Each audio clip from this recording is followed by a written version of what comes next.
السلام عليكم ورحمة الله وبركاته. بسم الله الرحمن الرحيم. الحمد لله رب العالمين، نحمده ونسبحه ونقدسه على آلائه ونعمائه، ونشهد أن لا إله إلا الله وحده لا شريك له، إلها واحدا أحدا فردا صمدا حيا قيوما، نؤمن له بالربوبية ونقر له بالعبودية، من يهد الله فهو المهتدي ومن يضلل فلن تجد له وليا مرشدا، ونشهد أن سيدنا محمدا عبده ورسوله أرسله بالهدى ودين الحق ليظهره على الدين كله. اللهم صل وسلم وزد وبارك وترحم على محمد وآل محمد كما صليت وسلمت وباركت وترحمت على إبراهيم وآل إبراهيم في العالمين إنك حميد مجيد. وصل اللهم وسلم على أوصيائه وخلفائه وعترته وأهل بيته. عباد الله، أوصيكم ونفسي بتقوى الله عز وجل. قال الله في كتابه الحكيم: بسم الله الرحمن الرحيم: الذين يتبعون الرسول النبي الأمي الذي يجدونه مكتوبا عندهم في التوراة والإنجيل يأمرهم بالمعروف وينهاهم عن المنكر ويحل لهم الطيبات ويحرم عليهم الخبائث. صدق الله العلي العظيم. وصلوا على محمد وآل محمد. اللهم صل على محمد وآل محمد. The 17th of Rabi' al-Awwal is the day in which we celebrate the birth of our holy prophet Muhammad sallallahu alaihi wa alihi wa sallam.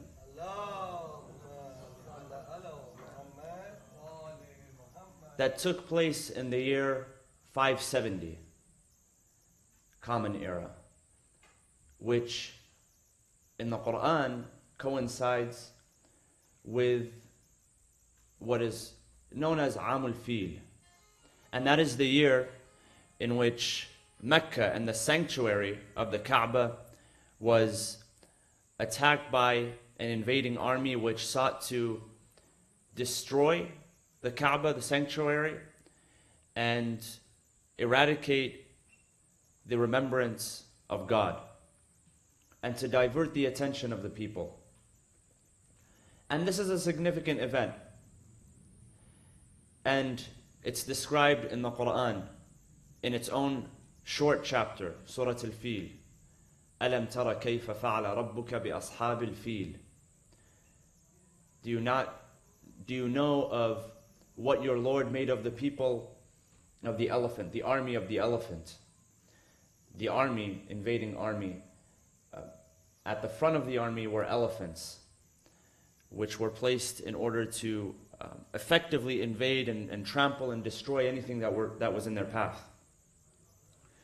And the story of the Prophet's birth begins a year before that, when Abdul Muttalib, who was the grandfather of the Prophet, and this is the year 569, had decided to marry off his son Abdullah, who was the father of our Prophet. Abdul Muttalib was known as Shaybatul Hamd. He was a respected individual in Meccan society. In fact, it was his decision that the people of Mecca should retreat from Mecca as the army arrived, in order to at least save the lives of people, if not anything else. And during that year, the year 569, he decided that he would marry off his son, Abdullah. And when they were looking for a potential partner, a spouse, they found Amina bint Wahab. And Amina bint Wahab became the mother of the Prophet. Her father, Wahab, had passed away. So she was in the care of her uncle, a man named Wahib, who was also a respected tribal member from the same tribe of Quraysh, from the clan of Zuhra. And it's interesting because historians narrate that the Prophet, not only was he a noble man, but his father, Abdullah, was also a noble man. His grandfather was a noble man. His great-grandfather was also a noble man. And people respected them as leaders and as elders. And they had a noticeable light which was in them, which some historians describe as the light of prophethood. And they say that this light of prophethood was in them and carried from one generation to another, but it was dormant. It was not until it arrived to our Prophet Muhammad sallallahu alaihi wasallam that it became manifest.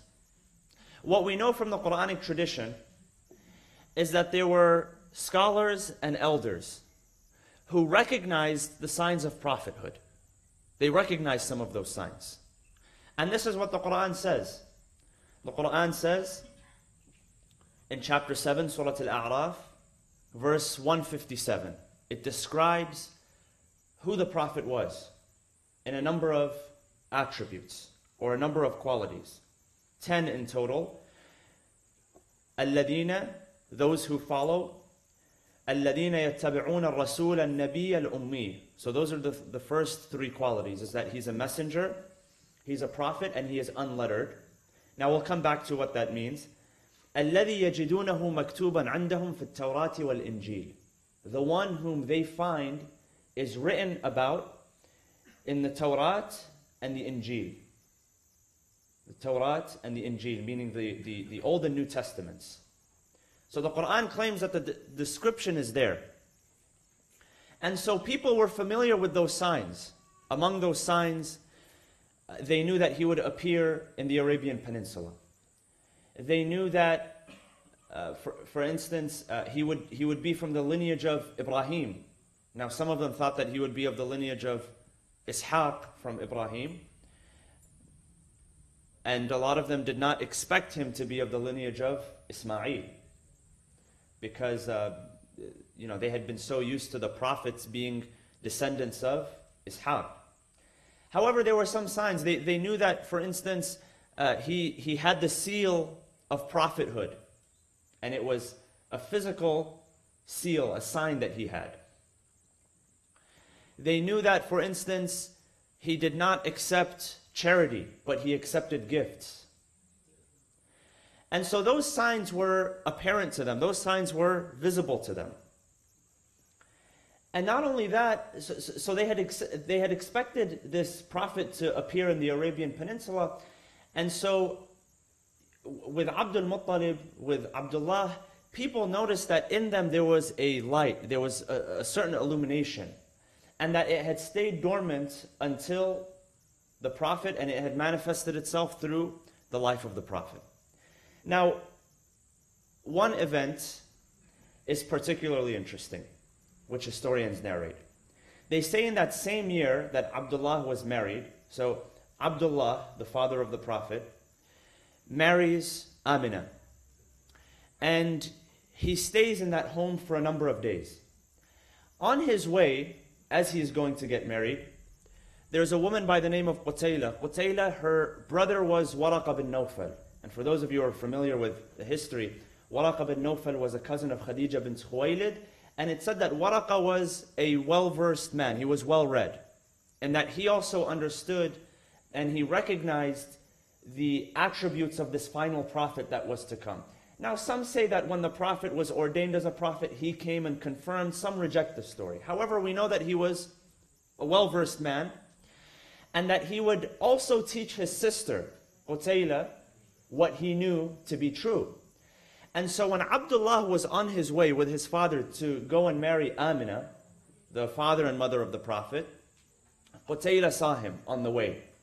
And she noticed this light, this illumination in him. And some narrations tell us that when she noticed that light, that special light, the light of the prophethood, that was not manifest in Abdullah. The people did not follow him as a prophet, nor did they follow Abdul Muttalib. However, the light was there, the illumination was there. And some people could recognize it. When she recognized it, she stopped Abdullah and on the spot, the narration says, she asked him to marry her instead. And so he refused. He proceeded with his father, and he married Amina, and he stayed in the home for a number of days. And then he left to go back to his home. She saw him again. Qutayla saw him again. However, this time she said, the light is not in you anymore. And so the idea is that it had been passed on from him to the womb of Amina bint Wahab. And narrations tell us, Amina describes herself, she says that when I bore Muhammad in my womb, Sallu ala Muhammad wa ali Muhammad,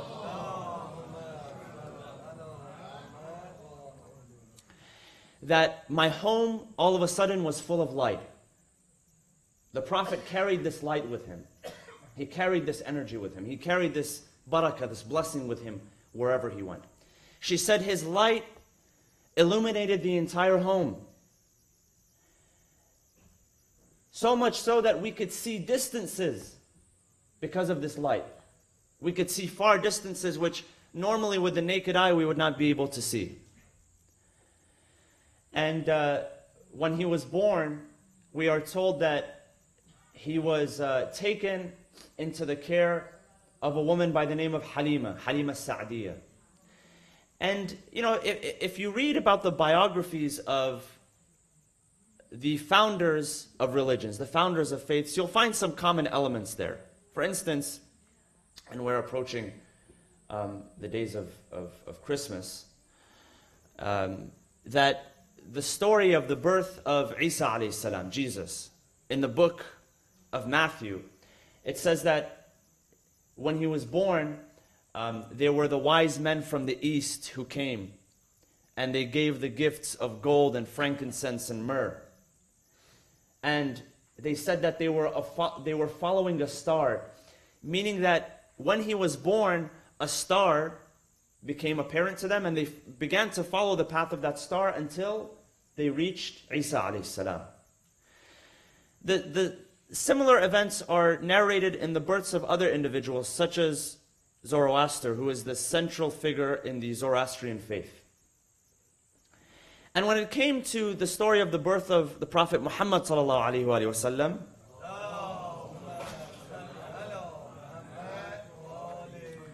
there are similar reports. So he was born and he brought with him a light. Imam Ali alayhi salam says the following about him. He says, and this is him describing the beginning of the message and the spread of that light, the spread of that illumination. He says the following. He says, from the time he was weaned, Allah ordered a mighty angel to care for him day and night. Meaning it was no coincidence. God ordered an angel to care for him day and night and guide him along the path of high character and good behavior. So from the beginning, he was a man of high character and of good behavior. I would follow him like a young camel following the footprints of its mother. This is an allegorical expression. If you've seen a camel and its offspring following it, other animals as well, the offspring follows. He says, I followed as if a young camel was following its mother. And it follows its mother for guidance. It follows its mother for sustenance. Because it cannot guide itself on its own. Every day he would show me signs of his moral virtues and ordered me to follow them. Every day. The Prophet was an example for him. Every single day, through his character and through his good behavior. Every year he sought seclusion in the hill or in the mountain of Hira. And this is where we know that the Prophet began to receive his revelation, where no one but I saw him. He says, I only had direct access to him during those days. In those days, Islam did not exist in any house other than in that of Khadija and Allah's Prophet. It was the landing point. It was the focal point where I lived as a third person. So the only people that were living in that home at that time, according to Imam Ali alayhi salam, was the Prophet, Khadija, and him. And that God had protected him from the day he was born. He had assigned angels in order to protect him and to guide him towards displaying good character and good morals and good behavior. So that light began to shine from the moment the Prophet was born. in the year 570. When Abdul Muttalib came back after the army attempted to invade Mecca, when Abdul Muttalib came back, that's when the Prophet was born. And so Abdullah, we know, who was the father of the Prophet, Abdullah was not in Mecca during Am al-Fil, during that year. He was not there to witness that event. He had gone on an expedition, on travel, and on his way back, he had stopped in Medina and he had passed away in Medina. That's where the father of the Prophet passed away, and he was buried in Medina. So he was brought to his grandfather, Abdul Muttalib, where he embraced him, and then he was sent out during his early years, during his infant years, he was sent out into the desert. And he was given to Halima Sa'diyah. Now, Halima herself narrates. She says that when we came to Mecca, in order to seek sustenance, we had nothing. Our cattle had ran out of milk. Our land was dry. We were hungry. Our children were hungry. In that very same year, Halima herself had given birth. And that's how she was able to later provide nursing to the Prophet, because she had just given birth. And so they came to Mecca in order to seek sustenance, because Mecca was a place of sustenance. And she says that when we arrived, we had nothing. Our cattle was dry, we were hungry, we were thirsty. And it worked out great for them. Why? Because the Prophet was born and his father had already passed away. So people looked at him as an orphan. So there were no history tells us there were no families in Mecca that wanted to accept him. Why? Because he was an orphan, and no good can come from an orphan, apparently. There's no blessings. Why would you take in someone when there's nothing that you can benefit? Because as human beings, it's our nature that, when we engage in a transaction, we want to know what's in it for us. How can I benefit? Because, there's no such thing as altruism or doing something because it's good. We're always looking for what we can also receive on our end. So people did not take in the Prophet because they said he was an orphan. What are we going to rely on his grandfather or his mother? There's no good that they can do. Halima Sa'diyah, her and her husband were in a desperate position. So she turned to her husband, she said, what about this orphan? What if we take this orphan? He agreed, he said, bring him, and he might bring his blessings and his barakah with him. The narrations tell us that when Halima took the Prophet, she says, as soon as I placed him on my chest, she said my breast was full of milk. And today, we look at this as miraculous and extraordinary.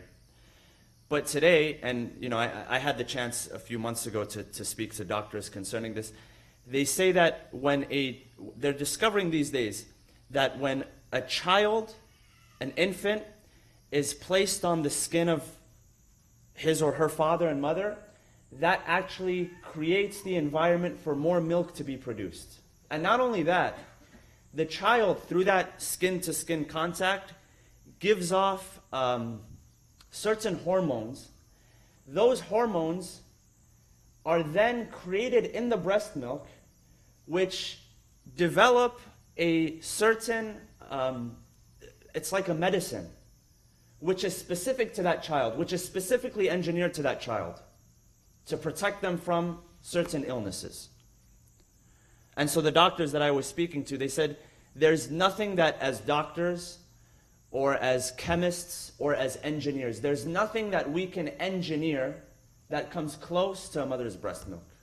After all these years of advancement, nothing comes close. So she said that she took the Prophet, she placed the Prophet as an orphan on her chest, and all of a sudden her milk began to flow. They took him to the desert where they lived, and all of a sudden the milk of their cattle began to flow. And the grass and the trees that were dead all of a sudden came to life. Now, some of us, we may look at this in a skeptical manner. that, how does that happen? Or maybe not some of us, or if you were to narrate the story. But if you think about that, as human beings, we carry energy with us, correct? We are bodies that give off of energy. We feed off of energy. That's how we produce. And there's different types of energy. There's good energy and there's bad energy. The Prophet was full of good energy, and he took his blessings wherever he went. And so his simple presence, and this was him as an infant. In the case of Isa alayhi salam, he speaks within the first few hours of his birth. He says something to defend himself and to defend his mother. We don't have that the Prophet actually said something. However, his mere presence itself was a blessing. It was a barakah in itself. And when you get around good people, good-hearted people, good-natured people, their blessing itself is a barakah. And when they're not around, you notice that something is lacking.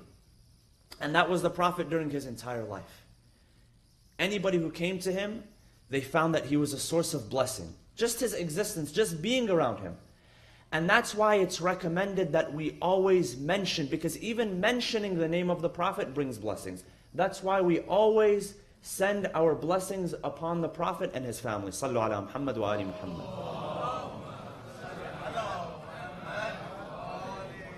That in itself is a method of bringing blessings upon us, especially when it's done in a group setting. Because the more it's done, the more it is compounded. The more the effects are compounded. And so, until the entire time that he lived, that he spent in Mecca and Medina and elsewhere, the Prophet brought his blessings. When he was born, the narration said that some of the idols that were sitting on top of the Kaaba, they fell. They fell from on top of the Kaaba and they were broken. The inhabitants of Medina, Yathrib, when the Prophet came, they said that all of a sudden our city was full of light. It was full of illumination. And that when the Prophet passed away, it became gloomy and dark. Now, what does the Quran tell us about this Prophet? There are a number of verses which describe the Prophet. This one in particular, chapter number 7, verse 157, tells us of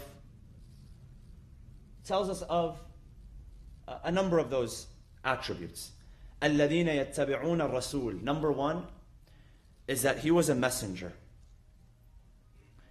Meaning, and what this means is that he was not only a prophet, and that's the second description. The second description is that he was a prophet.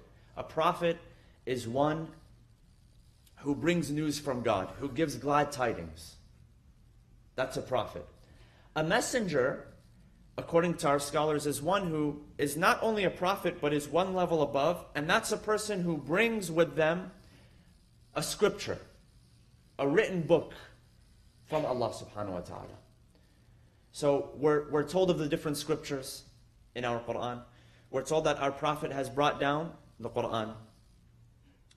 We are told that Ibrahim and Musa also carried scriptures with them. Suhufi Ibrahim wa Musa, right? We are told that Isa alayhi salam was given the Injil, the Gospel. So these are all scriptures which render that Prophet as a messenger. Meaning that a messenger is one who carries. So they carried these scriptures to their people. So one is a Rasul, messenger. One is a Nabi, right? And this is a confirmation. Because you can say, well, a Rasul, that already says that he's a prophet. Saying that he's a prophet is also a confirmation, right? Al-Rasul al-Nabi al-Ummi. Now this is an interesting one. Because some have just described Ummi as being illiterate. However, the Prophet was not illiterate.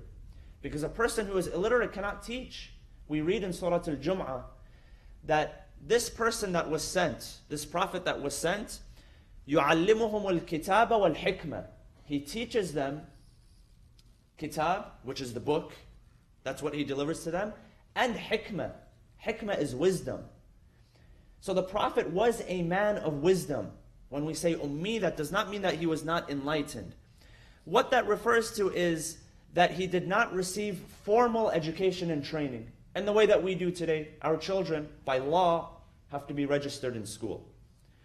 And this was not the case back then.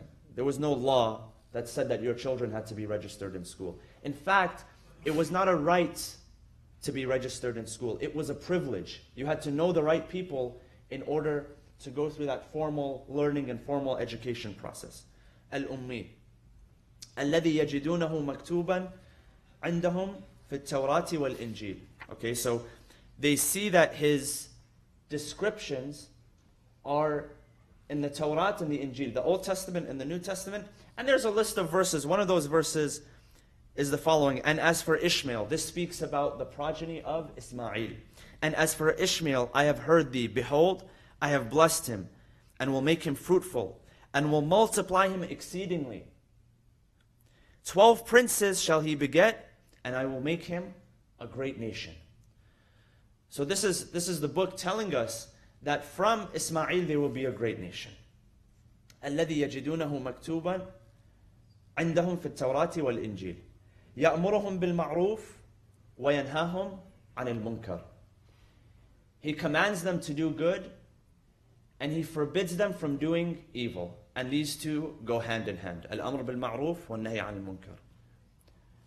Sometimes we tell others to do good, but we forget to tell them to refrain from evil. Or ourselves, because it begins with ourselves. Sometimes some people, they'll choose to do good, and that's really the easier part than refraining from doing evil. You know, we have a to-do list, and what's tougher to get through is not a to-do list, but a not to-do list. When we refrain from certain things, it's tougher than committing to do certain things. You know, you commit to exercising, you commit to going to the gym. That's the easier part. But then refraining from certain foods, if you've ever been on a diet regimen, that's the toughest part about it. يَأْمُرُهُمْ بِالْمَعْرُوفِ وَيَنْهَاهُمْ عَنِ الْمُنْكَرِ. He eschews the vices. وَيُحِلُّ لَهُمُ الطَّيِّبَاتِ وَيُحَرِّمُ عَلَيْهِمُ الْخَبَائِثِ. طَيِّبَات and خَبَائِث. طَيِّبَات are those things which are pure and wholesome. Meaning that he makes lawful for them the things which are pure and wholesome. And on the other hand, وَيُحَرِّمُ عَلَيْهِمُ الْخَبَائِثِ. He tells them to refrain from the things which are foul and are impure. And if you look at it, the list of things which we are commanded to refrain from, in reality, a lot of them are foul and impure. And sometimes we see it directly, and sometimes we don't see that directly. The next two is that he relieves from them their burdens, he removes difficulties, and when they follow him, they follow the light that he brought with him. We will mention those in the second khutbah, inshallah. Bismillah ar-Rahman ar-Rahim. وَالْعَصْرِ إِنَّ الْإِنسَانَ لَفِي خُسْرٍ إِلَّا الَّذِينَ آمَنُوا وَعَمِلُوا الصَّالِحَاتِ وَتَوَاصَوْا بِالْحَقِّ وَتَوَاصَوْا بِالصَّبْرِ وَصَلُّوا عَلَى مُحَمَّدٍ وَآلِ مُحَمَّدٍ.